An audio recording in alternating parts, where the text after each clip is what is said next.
like I saw this one advertisement where it was a forest and then this person put their shoe like in the middle of the forest, like it was an animal or something, with light coming on it and all that kind of stuff. And to me, it just felt weird, and it felt kind of like, come on, that's not, no matter how you make a shoe right now, it's still not kind of like coming straight from nature, right? So that felt like greenwashing.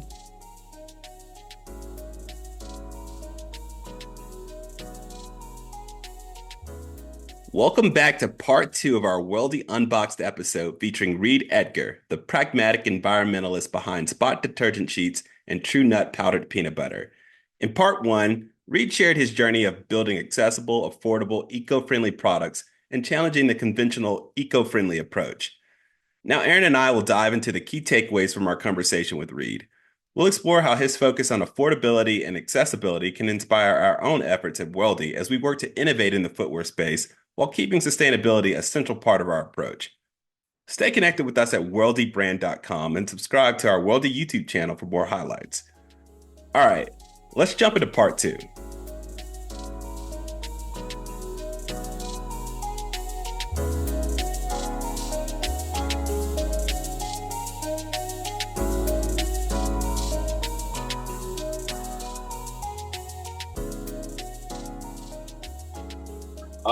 Yeah, we can start like with I thought he had like a really like interesting approach to sustainability. So he recognized that there was an issue that, it's not it's fairly obvious that we have an issue when it comes to single-use plastics or just plastics being put out into the environment. And he was thinking of ways in which he can um, make a positive impact on that. And so I forget the amount of plastic that's generated from just detergents alone, like the bottles that detergent comes in. And he was like, well, you know what? I want to make it pretty accessible, and I don't want to like highlight the fact that it's sustainable. Instead, I want to make it like just cheaper and easier and a really good product to use. And that's what he's kind of going with, as opposed to emphasizing the sustainability aspects. Like, what did you think of his approach? And we talked a little bit about de-emphasizing sustainability and making like the shoe just more accessible. So I guess trying to kind of gauge your thoughts.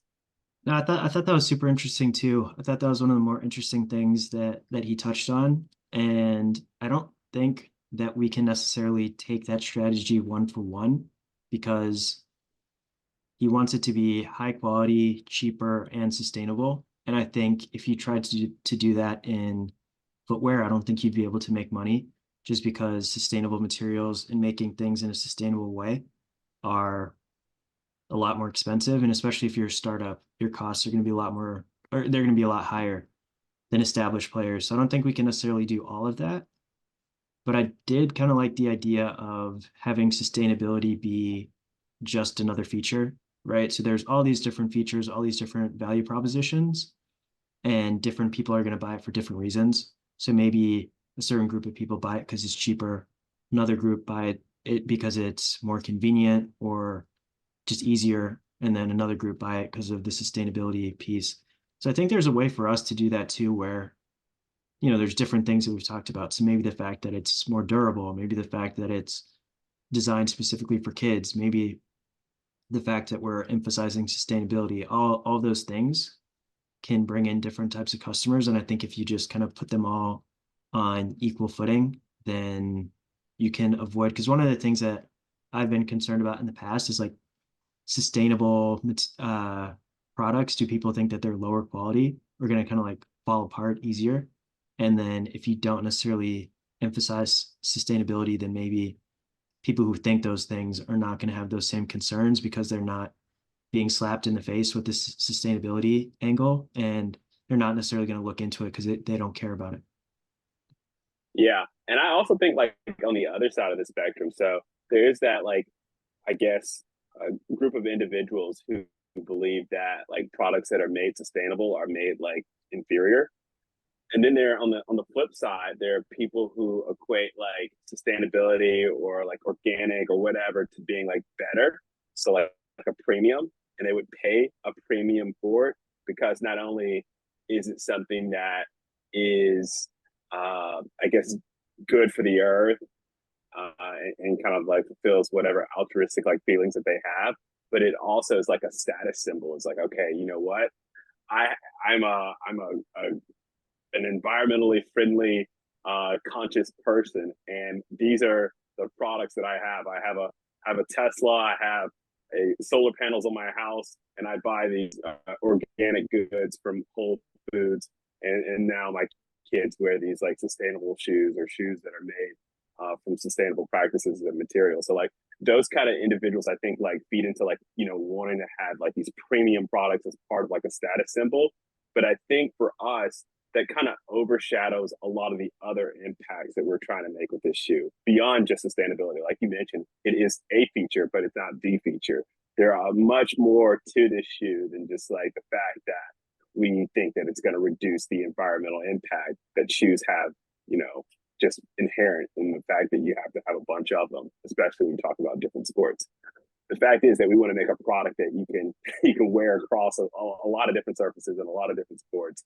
That's like a big deal. A product that's made, you know, specifically for kids, and not to just like belabor the points or belabor our features, but like I think if we just focus or highlight or greenwash too much, we drown out some really good features of the shoe, some really good things, and I don't think that's a good thing.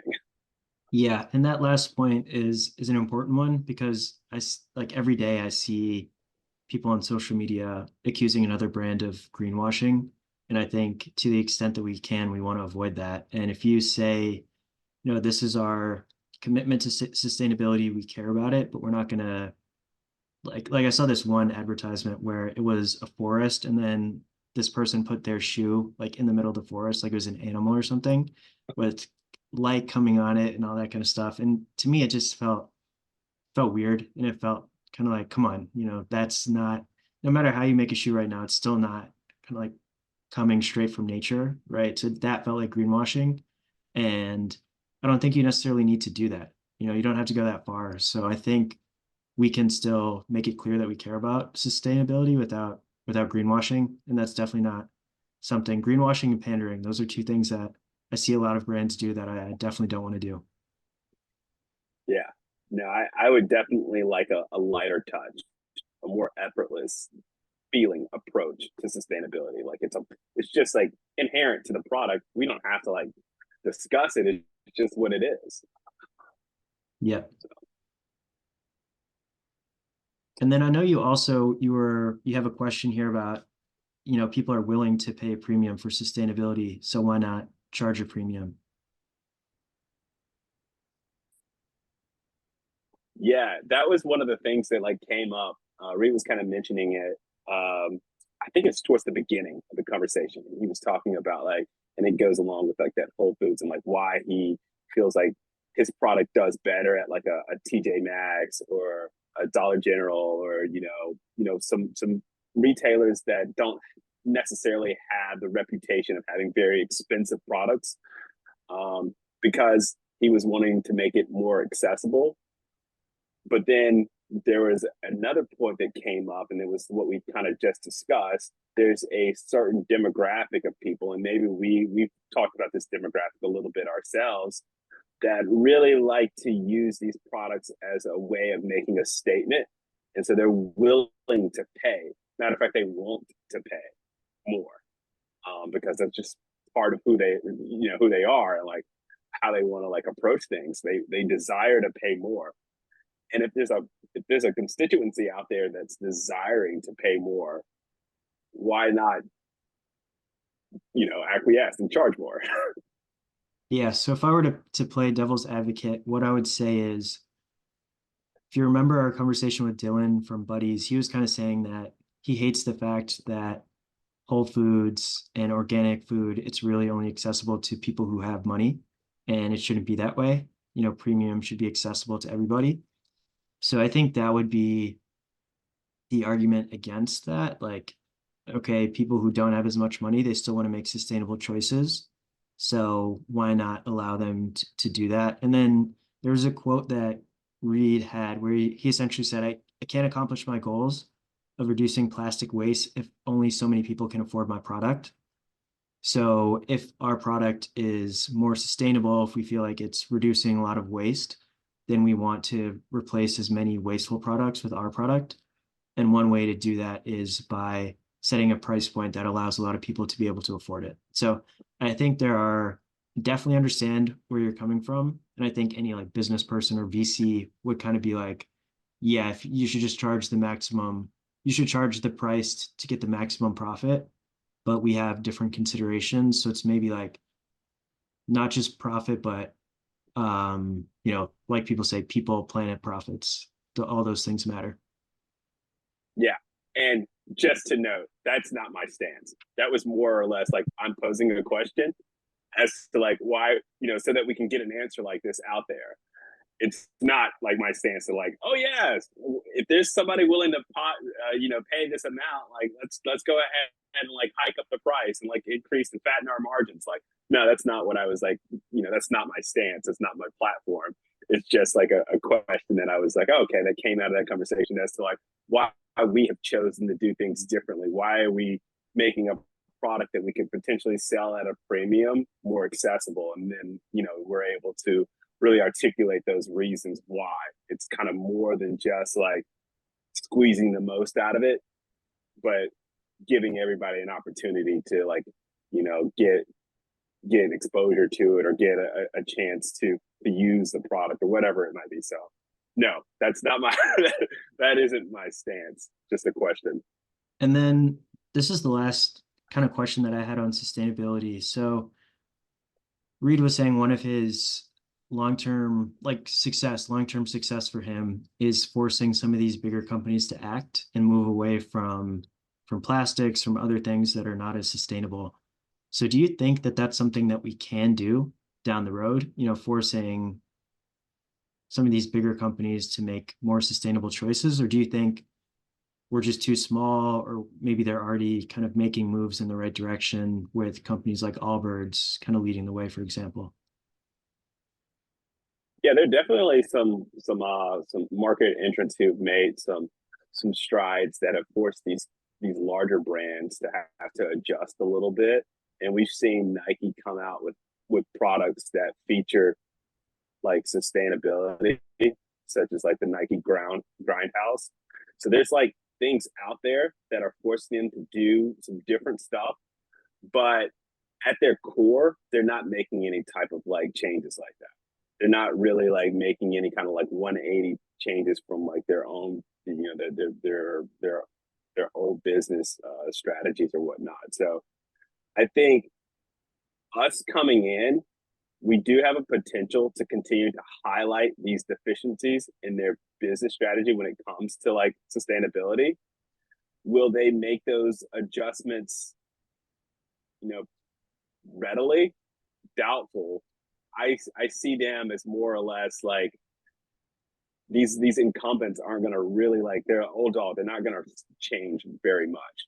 They may make some types of changes to like show, like to be able to market and publicize, like these are some things that we're working on. We care about this or whatever it is. But at core, we already know their market. We already know who they are. So I highly doubt that they change. But that's kind of good for us because now we can introduce change and like we can be like the ones who kind of run with it. And we can do it because that's what we're built around. That's not what they're built around. Their whole DNA would have to change. Yeah. It's a part of our DNA. Yeah. And as you were talking, I was kind of thinking, maybe we can't change the way that these big companies act. Like maybe they're not looking at what we're doing and saying, oh, we have to act, we have to kind of change up our whole business model to be more like these guys. But maybe we can change consumer behavior, at least in this target segment. And then consumers start demanding different things. And then because of that, bigger companies have to change the way they do things. So maybe indirectly we can kind of affect some of these bigger companies, but I agree with you. They're pretty set in their ways. They're pretty large and they're pretty successful. So we would have to make some serious noise in order for them to say, okay, we got to change things up based on what these guys are doing. Yeah. And I think that kind of bodes well for us. Like when when I was in my answer, I think it really bodes well for us that they can't make that type of maneuver, that they aren't that flexible at this point because they're just that big, and it's so hard to change directions when you're that big and you've got that much momentum.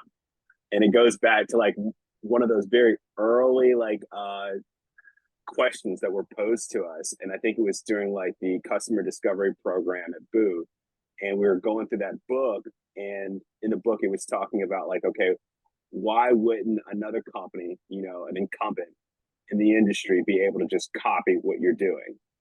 And you and I were kind of like struggling with it at first, and then we talked about like these core concepts. They would not be able to like duplicate our story, they would not be able to like duplicate our values, and they wouldn't be able, if so, even if they were to like bend over backwards to try to do that, it wouldn't look credible. It would look insincere. And so for us, I think that really bodes well for us. Yep, I agree.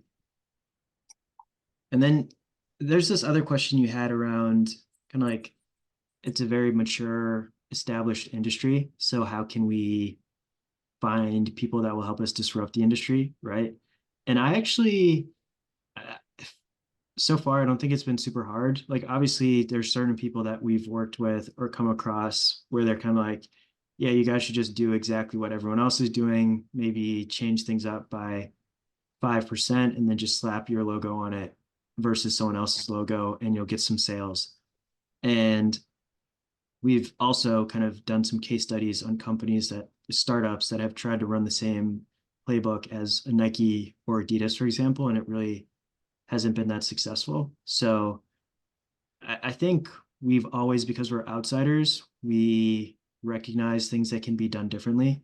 And we don't have these same ideas of what you have to do, right? So we question a lot more things than someone who's been in the industry a lot longer. And then there's always going to be people in an industry who want to do things differently, and they've kind of always been told no. So I think finding people like that who have these ideas, but because maybe they're a bit riskier, established companies don't want to listen to them or implement their ideas. So I think it's finding people like that, and just finding people who have that entrepreneurial mindset and people who want to make positive change in the industry. And I think we've done a pretty good job of that so far. So I'm not actually too concerned about it. Maybe certain VCs would be a bit concerned if we follow some playbook that they've never seen before. But I think eventually we would be able to find someone who's okay with us trying to do something that's never been done before in the footwear industry. Yeah, no, I totally agree with that. I think early on, it was a bit tougher to kind of have this same type of mindset that we have right now, because we were getting told like no, or this can't happen or whatever, because we were brand new to the industry, and we're asking things that kind of like cut against the grain, and industry like stalwarts were saying like, God, this isn't feasible, or this isn't going to happen, or no, that's not gonna play out the way you think it's gonna play out, or whatever it might be. We were just kind of like, or I don't buy it. Like, we were getting told that a lot. And so after a while, like, it kind of got hard to believe that you could build a team that would be based around this type of like disruptive not only like strategy but product that we were wanting to introduce. And then you kind of like, you find people when you start running across some believers. I think the first time you do run across a believer, there's a lot of skepticism, because you're like, I don't know, like everyone else, when I said the same thing, like immediately were kind of like turned off, and this person was like gung ho about it. And so you actually like approach it a bit more skeptical than you would like someone else who immediately told you no. And so I think it took a little bit longer, because you have to kind of do your diligence on them.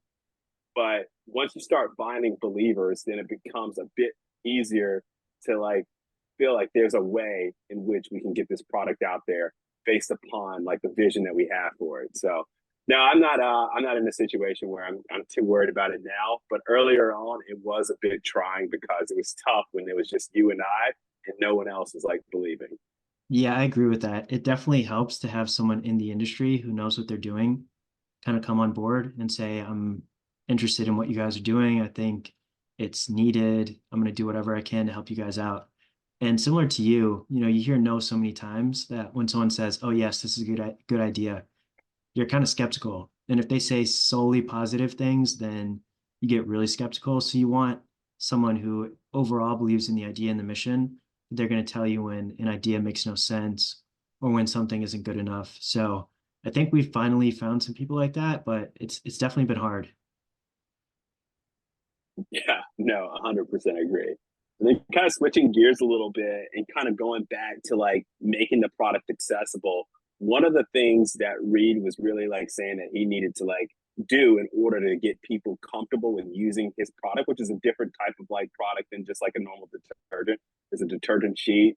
Most people are used to it in like a liquid form, maybe powder if they're old school, but not really like a detergent sheet that you just kind of like throw in your wash or whatnot. So there's a bit of like learning that has to take place.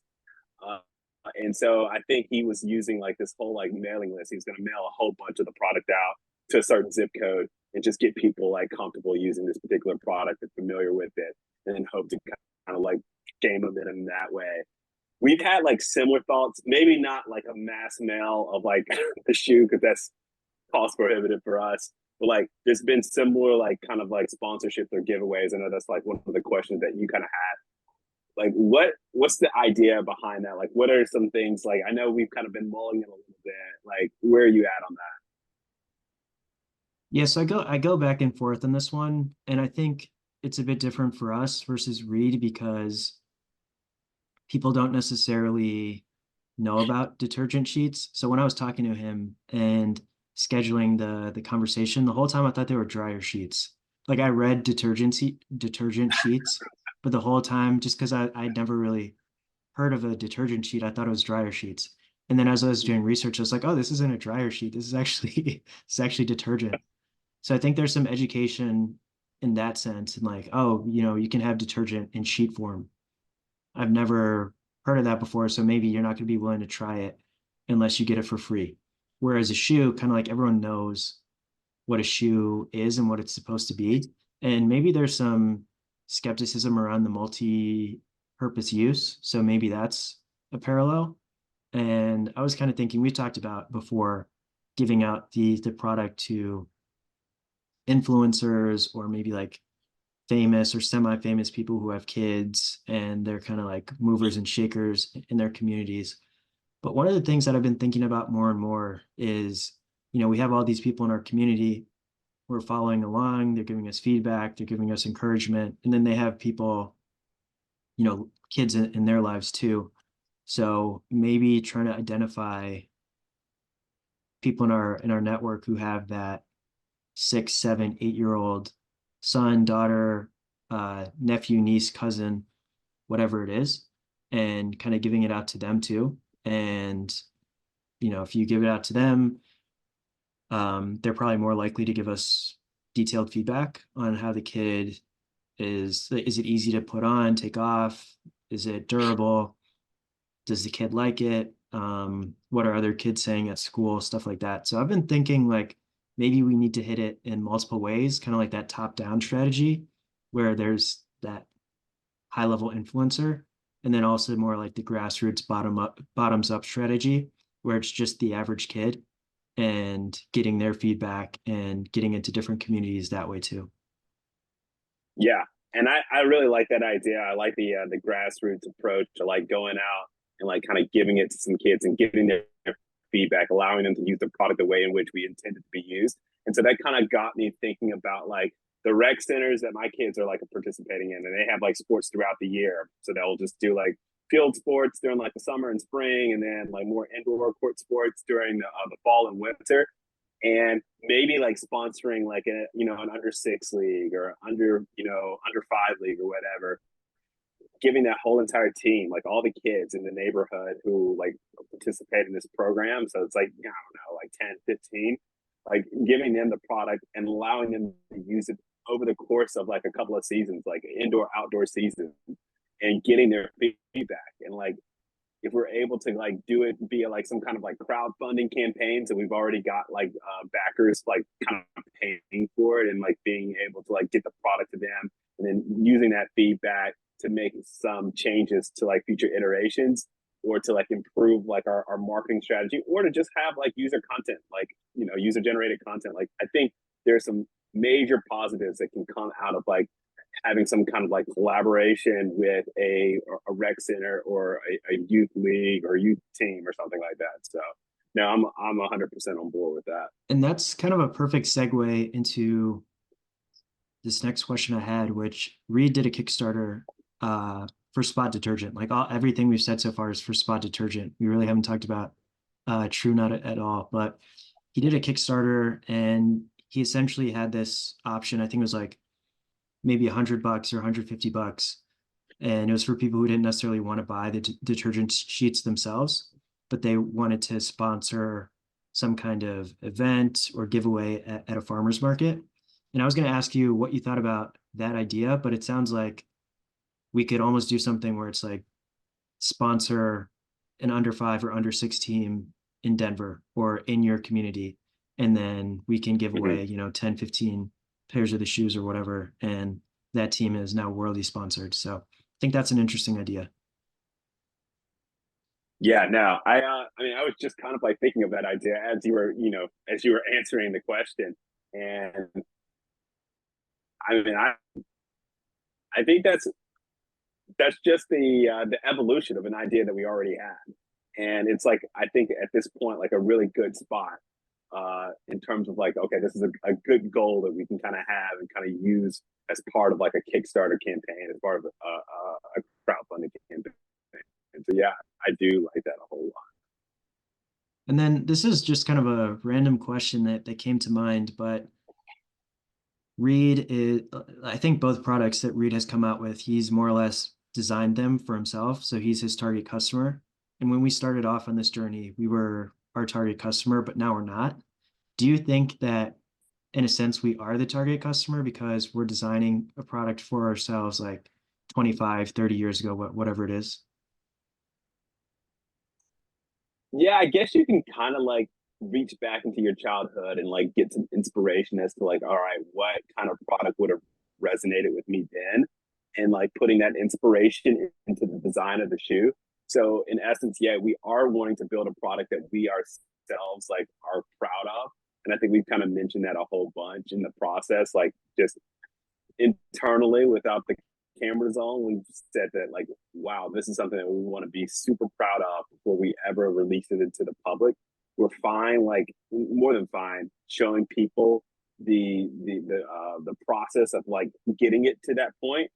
But before we actually have that product go on any kid's foot, we want to make sure that we like 100% approve it, like 100% are proud of it, and like this is what we're, this represents us to the T. So yeah, in a sense, it's kind of built for us, but also we're taking a lot of input from from our target consumer, from other designers to make sure that it's got a mass appeal. So yeah, maybe there's a little bit of the same thing, but also kind of there's some different aspects of it too, because obviously we're pretty far removed from that age demographic that we're kind of building a product. Yeah, and there's for, a lot of people who kind of say, if someone is really into sports at a young age, they're going to be wanting to wear what the professional athletes are wearing, right? Like even from the age of 5 or 6, they're maybe looking at the shoes that these professional basketball players, football players, soccer players, whatever it is, are wearing.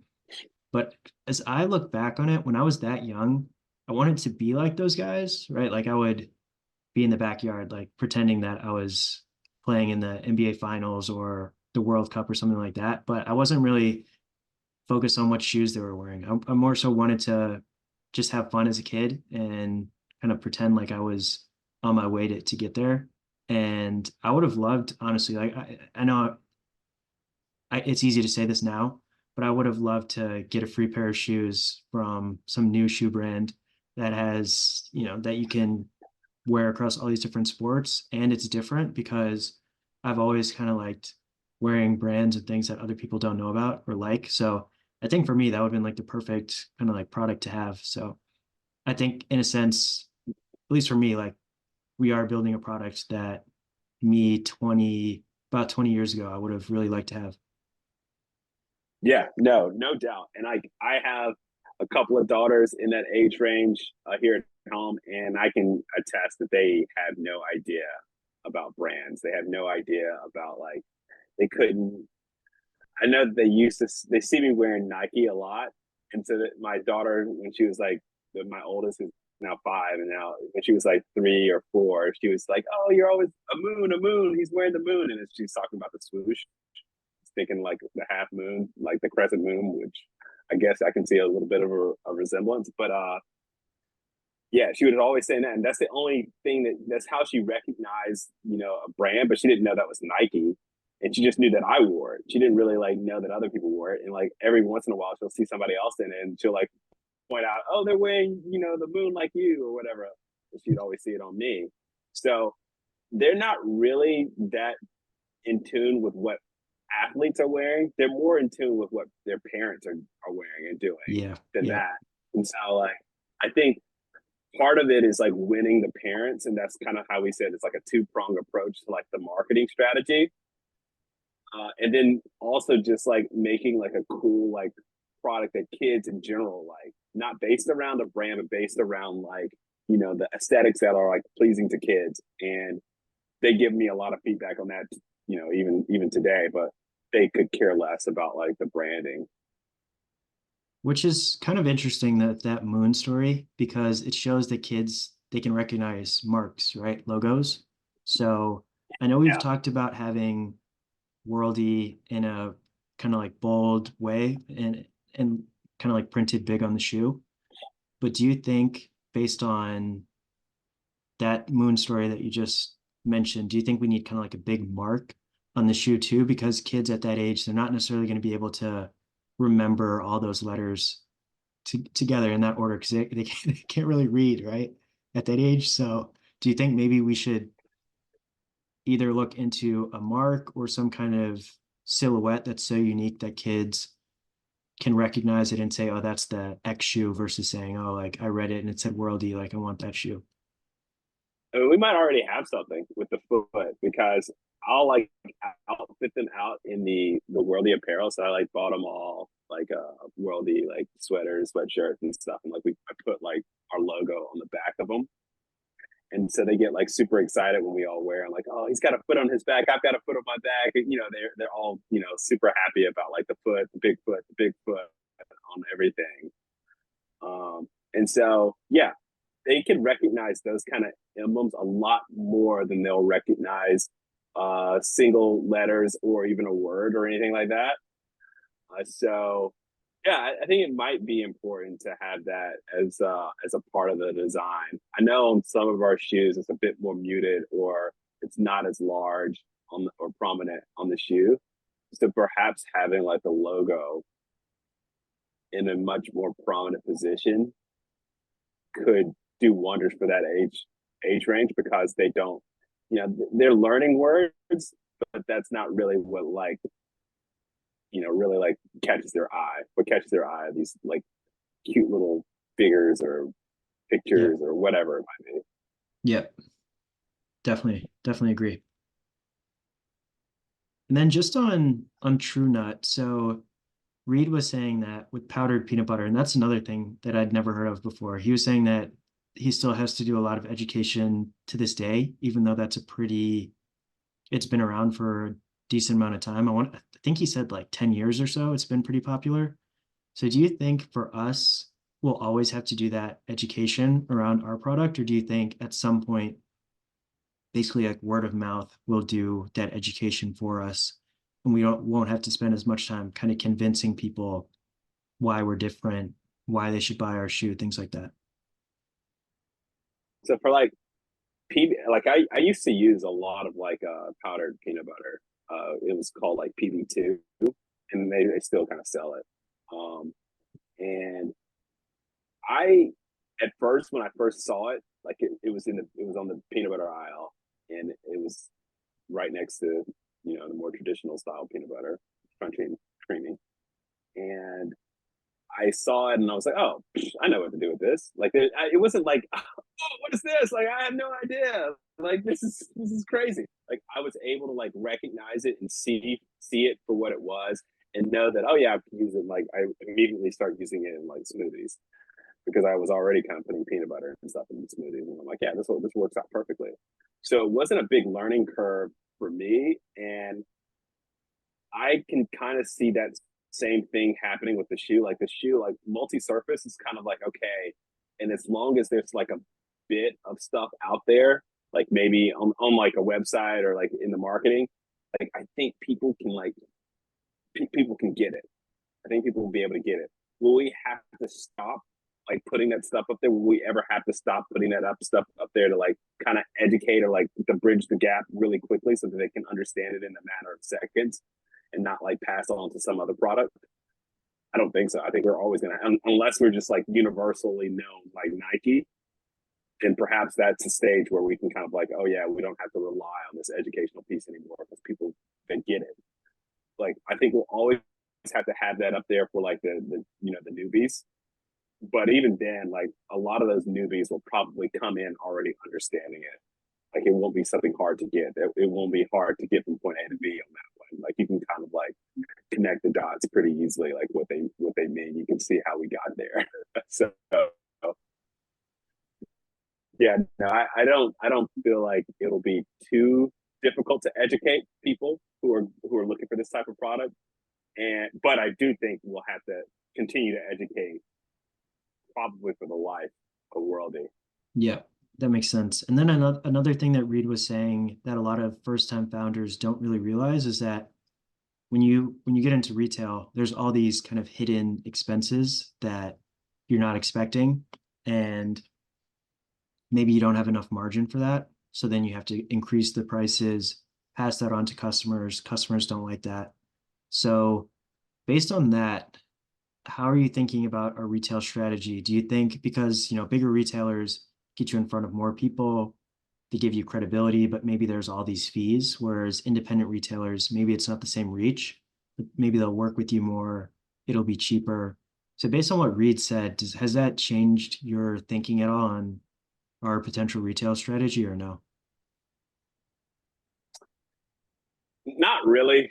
I always kind of go back to that story that you told me about like Moolah Kicks and how they were in like a Dick's. I want to say it was in, I think it was in maybe it was in Michigan or perhaps it was in Ohio. I'm not sure. It was in Michigan. Um, okay, Michigan, and it was kind of like squashed away in a corner, not really getting any kind of like fanfare. You didn't really know too much about it. Like they wouldn't have known that this is a basketball shoe made specifically for women just by passing that little sign.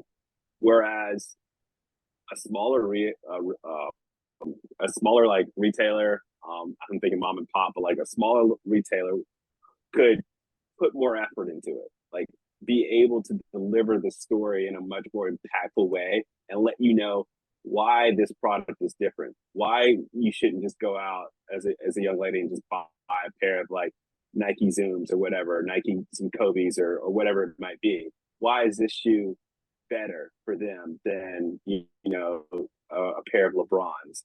So I think that's what's missing when you go with these much larger retailers. You don't get that unless you're like pushing a volume that we wouldn't be able to do at the onset. So I think my retail strategy hasn't really changed because I feel like our story has to connect, and for our story to connect, it's got to be told. And that picture always like sits in my mind of the Moolah Kick sitting there on a shelf with no story being told about them, nothing, just a pair of shoes on a rack, and you don't know them from any other brand or whatever. So like to me, like that's not where I want to see worldie. I don't want to see worldie just sitting there on a shelf with his story not being told. I think that's exactly right. I think that's a really good example to bring back because for me, when I was walking through, I was looking specifically for it and it was pretty hard to find. And then even when I found it, like you said, there's no indication that this is designed specifically for women. It's pretty hard to tell the different brands, like where one brand starts and where one ends and the other starts. And like you can look at the color of the boxes, for example, and the logos on the boxes to tell. But if you're just walking through the aisles, you're not necessarily doing that. And for me, like if I hadn't been looking, I wouldn't have even been able to, because it was right near Adidas. I probably would have thought, oh, that's just another Adidas shoe. But those are just a few different colors, or that's a different style or whatever. So I agree. I've never really wanted to be just a part of that sea of sameness that people talk about, right? Mhm. So just on the wall with every other shoe or whatever it is. Like I want it to be some kind of way where it's standing out. We want, obviously, we want it to stand out based on the design, but there's so many shoes out there. Different things are going to appeal to different people. There's so many different colors that we really do want more of a story. And going with maybe a smaller retailer or an independent retailer is a way to get them to be able to tell that story for us. Yeah, absolutely. And I guess since we're on the topic, and we've already kind of discussed it a bit, so like maybe we don't have to like really elaborate too much. But like, what are some ways in which we can lower the barriers? Like, I know price is one of them, and we've already talked about like reach right now, since we're not talking about major retailers, we're talking about more localized retailers. But we still want to have low barriers because I don't know how far we can get the price down, and that'll be dependent on like a lot of other variables that we don't really have a whole lot of control over. And we do want it to have like a story, a life to it. We don't want it to be a soulless shoe on a shelf. No pun intended, but like we want it to be something that kind of speaks to you and like like what's behind it. And so taking a smaller like footprint approach to like retail is like a strategy that I think is very useful for us. But like if we have to go those directions, what are ways that we're going to lower barriers for people who might not be in the area or might not have the amount of money? Like, what are some ways that we can lower the barrier? So on the money piece, this is something we've talked about before, but resale. So if the kid, assuming the shoes are very durable, the kid outgrows the shoe in a few months, they haven't put a lot of wear and tear on the shoes, having some kind of app to connect people to do those kind of like make those secondhand purchases, maybe collecting the shoes back or having them bring them back into the retailer, having the retailer clean them and then sell them at a discounted price. And obviously, communicating that they're secondhand, something like that. I think some kind of market like that could be an interesting way to allow more people to afford the shoe. Something, this is kind of a crazy thought, but this is kind of related to a lot of different things that we've talked about in the past and then some conversations that we've had recently. But, kids are hard on their shoes, and a big complaint that we hear is that shoes wear out really quickly. And if you could somehow replace the sole or refurbish it and extend the life of the shoe that way, then that's the way to just keep the shoe in the ecosystem for longer and increase the chances that it could be a hand-me-down or sold on that second place market, whatever it is. So I think there's some creative ways to think about it. It's going to be hard to pull off, but those are just a couple ideas off the top of my head. Yeah. No, I really like those ideas. One idea that I had was kind of like keeping with that theme of like, how we mentioned earlier in this conversation about like using like the crowdfunding, people who might not have kids or might not have kids within their own networks, being able to kind of like sponsor like maybe teams and you just kids in general, the product to them, business model to where the round up like that's common, not like something that you'd have to like teach people or like there's no like education with the whole roundup or add $1 to your purchase in order to continue to sponsor these teams and being able to like have that as part of like the page and showing these kids wearing it and showing the teams who are being sponsored by it. So like maybe being able to do it that way can lower the barrier a bit as well. by continuing to like allow people who are willing to like, who fit that demographic of the people who pay premium for these type of products. Now they can, instead of just paying a premium for the product for the sake of like the margins of the founders of the company, you pay a premium to help someone else like get that product. So like I think that could be a way to like continue that legacy that we kind of start with like the crowdfunding. Yeah, it's kind of funny because we talked to a guy a while ago who said essentially this idea makes no sense as a business, but it makes all this sense in the world as a charity and would be super, super compelling proposition as a charity. So I think you're right that, this is a purpose that a lot of people care about, getting kids active and engaged in sports. And to the extent that you can just donate $1 or $2 here or there to help a kid get a shoe that allows him to play all these different sports. I think a lot of people would be interested in doing that, and that's a cool way to basically get the shoes on more kids' feet. Yeah, no, for sure. For sure. So I think for me, the most interesting part of the conversation, or basically what Reid is doing with Spot, is his approach to branding. So he basically wants to brand in a way where it doesn't stand out at all. It actually looks like a brand that you've seen before. That's very familiar. And it worked on me because I saw it and I was like, I swear this can't be a startup. Like this guy couldn't have just started this a few months ago because I swear I've seen this brand before.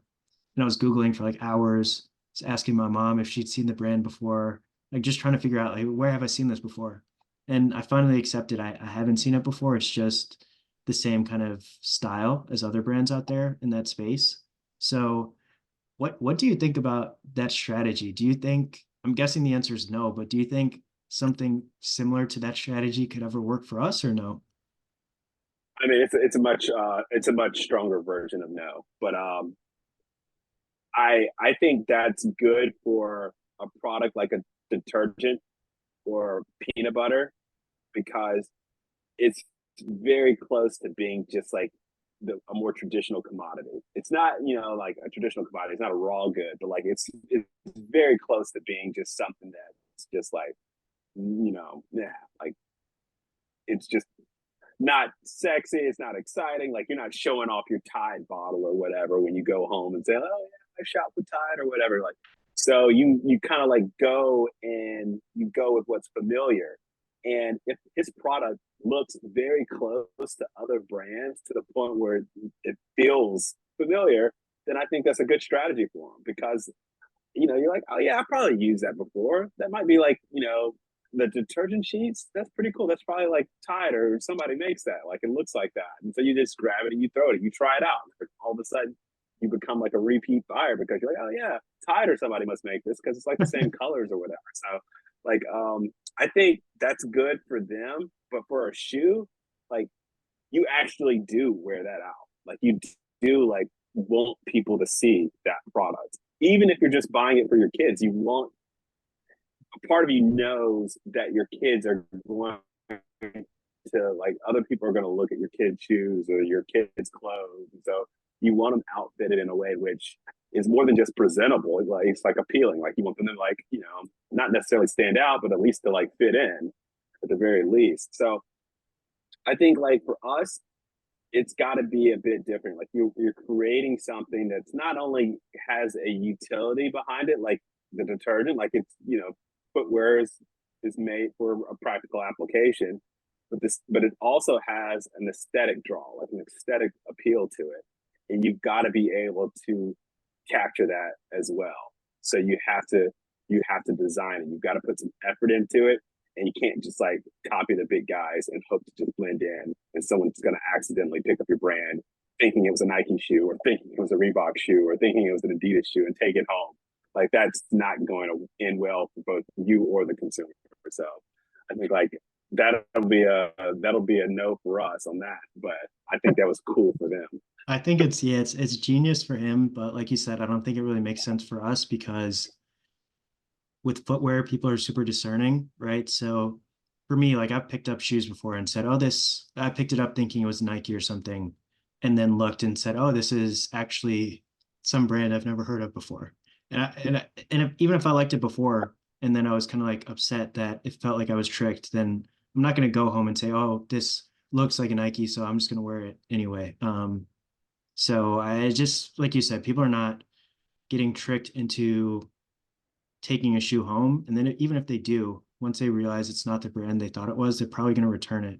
They're not going to just use it and be like, oh yeah, I think this is Nike, but I'm not positive. I'm just going to keep wearing it and not look any deeper into it. So um, I think you're right. One of the other things that I've kind of noticed from a branding perspective is there's all these different startups that they have the same kind of look and feel to their brand across all these different industries, right? So like an example might be like Warby Parker, Bonobos, trying to think maybe like Casper, where essentially the logo is just their name in modern font.